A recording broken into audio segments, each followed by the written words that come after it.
Hi there.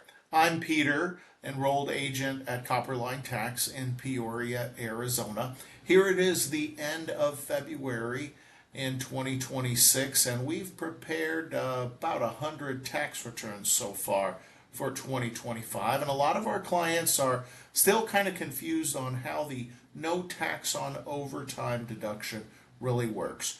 So I put together this brief presentation. It'll only take 2 or 3 minutes to kind of explain it to you.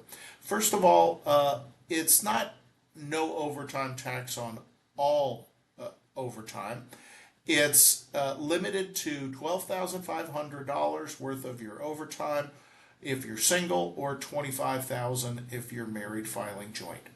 Also, it's not all of your overtime wages. It's only the premium portion under FLSA rules. Okay, so what does that mean? Under the federal Fair Labor Standards Act, any worker in the United States who works over 40 hours in 1 week is eligible for 1.5 times their ordinary hourly rate unless they're an exempt worker. Okay, so the portion that's exempt is not the full 1.5 times your rate. It's only that 1/2 portion that's above your ordinary hourly rate. And I'm going to give you an example and show you how that works. Also, it does get phased out if you have high adjusted gross income. So as a single person, if your modified adjusted gross income is over 150,000, that will be reduced. And so I'm not going to go over the phase out rules, but I do want to show you an example of how this works in the real world.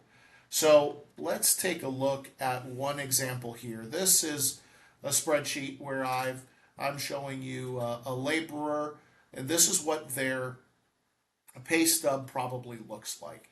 Unfortunately, this deduction is not going to be reported on 95% of W-2s.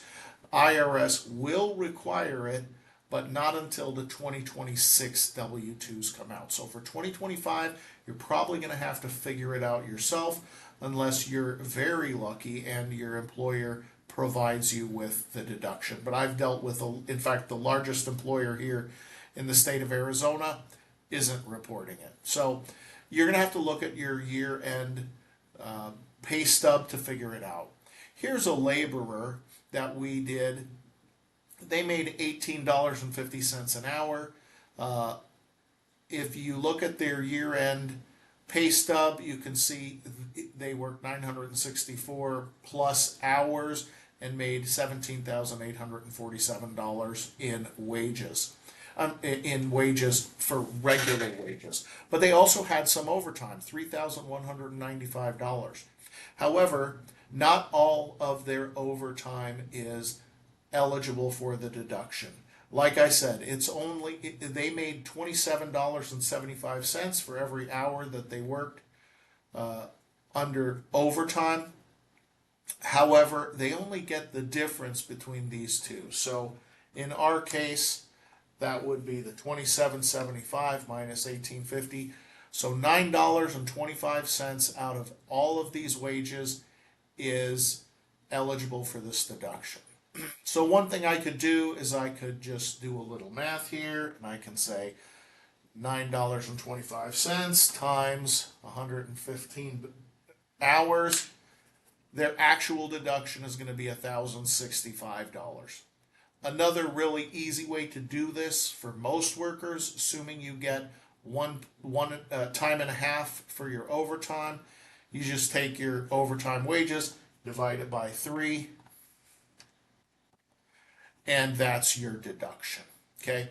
Now that's assuming that you get time and a half for your overtime, but not everybody does. Let's go ahead and look at the second example. This is an electrician who works at APS. Okay, they're making $59.25 an hour for regular wages.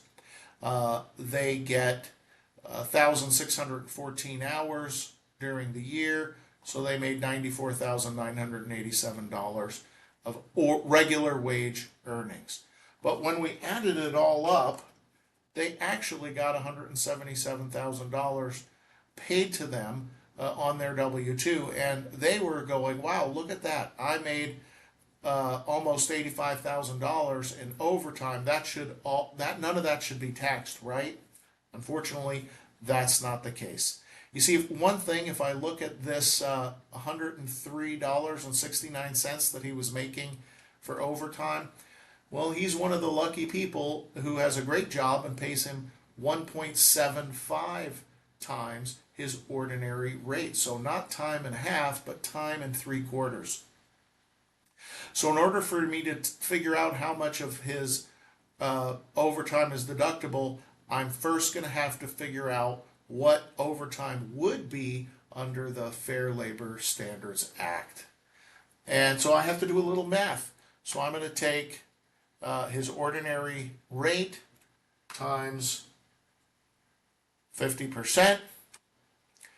So he's eligible for $29.62 per hour of overtime. So now I can continue with my little calculation. His deduction would be $21,404. Now, he also had double time. He had 67 hours of double time wages. Again, that in his case, that wasn't, the rate was not listed on his pay stub, but I can figure it out. He's not going to get double time for his deduction. He's just going to get the same amount, $29.62 for those 67 hours. So I can do a little bit more math. Multiply that times that, and he gets another $2,000 deduction. And if I add those two together, $23,406. Unfortunately, this poor guy is single, so he's going to get capped out at $12,500 will be his maximum deduction. So I'm not sure if that made any of this more clear to you, but I'm hoping it explains a little bit and keeps some people out there from getting too confused, or worse than that, putting the wrong number on your tax return. If you have any questions about this, feel free to let us know over at Copperline Tax. We've got our contact information here. You can reach out to us through the website, give us a call, or email as well. Thanks.